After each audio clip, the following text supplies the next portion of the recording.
beauties, VickyJ here. Welcome back to my channel. Welcome to all my subscribers and my new ones. It's always a pleasure to have you. Today I'm here with a topic all about density. And you know, all of us, we like volume, we like fullness, we like body, we like texture, we like just basically a full head of hair. But unfortunately, not all of us do have that, because depending on our genes, we may not have a very full head of hair. But regardless, it doesn't refer to anything dealing with having healthy hair or having unhealthy hair, because density can vary regardless of hair type, hair quality, and things like that. Now, what density basically is actually the measurement of your hair strands to see how thick or thin your hair is. It can be either low, medium, or high.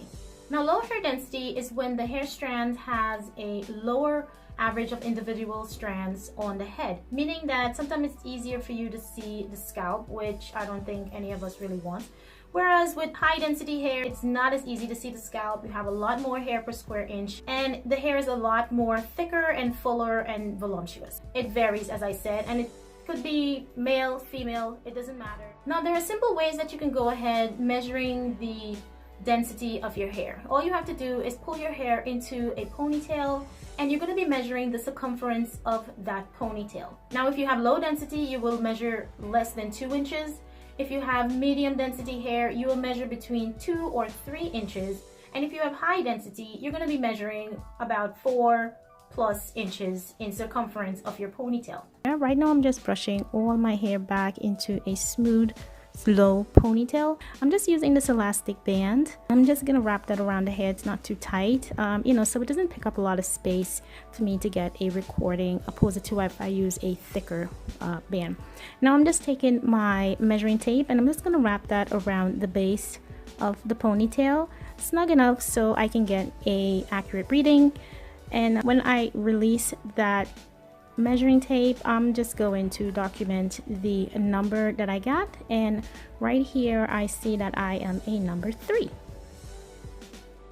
Hair falls into categories. You have thin, you have fine, you have coarse, and you have thick hair, and this can range from any race and any type of hair.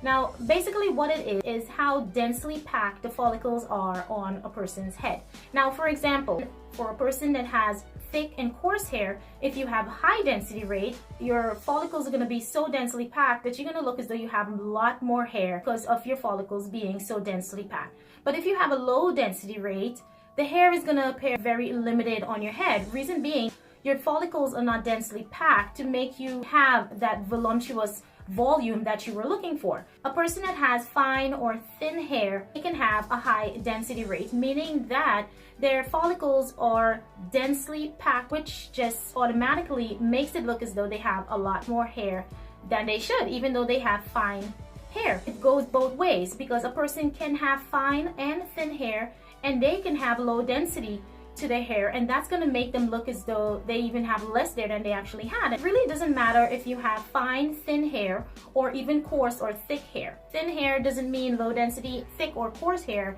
does not mean high density. It all depends on how densely packed your follicles are on your head. It's hereditary. It has a lot to do with your genes. Okay, so this all breaks down to texture versus density. Let's put that into category of relaxed hair and natural hair. For example, I am relaxed. Now, relaxed hair is a chemically damaged hair, as I consider it. I'm relaxed, because you already broke the bonds down to get the hair into a straight form. So I am chemically relaxed. And with chemically relaxed hair, not all relaxed hair is going to carry the same type of volume. Now, for example, 2 relaxed persons, let's say they have shoulder length hair or they have mid-back length hair. One of them could appear to have a whole lot more hair. This just basically means that their follicles are densely packed, so they have a whole lot more hair than the other person. This also applies to naturals. 2 naturals can have the same length of hair, let's say shoulder length hair for instance.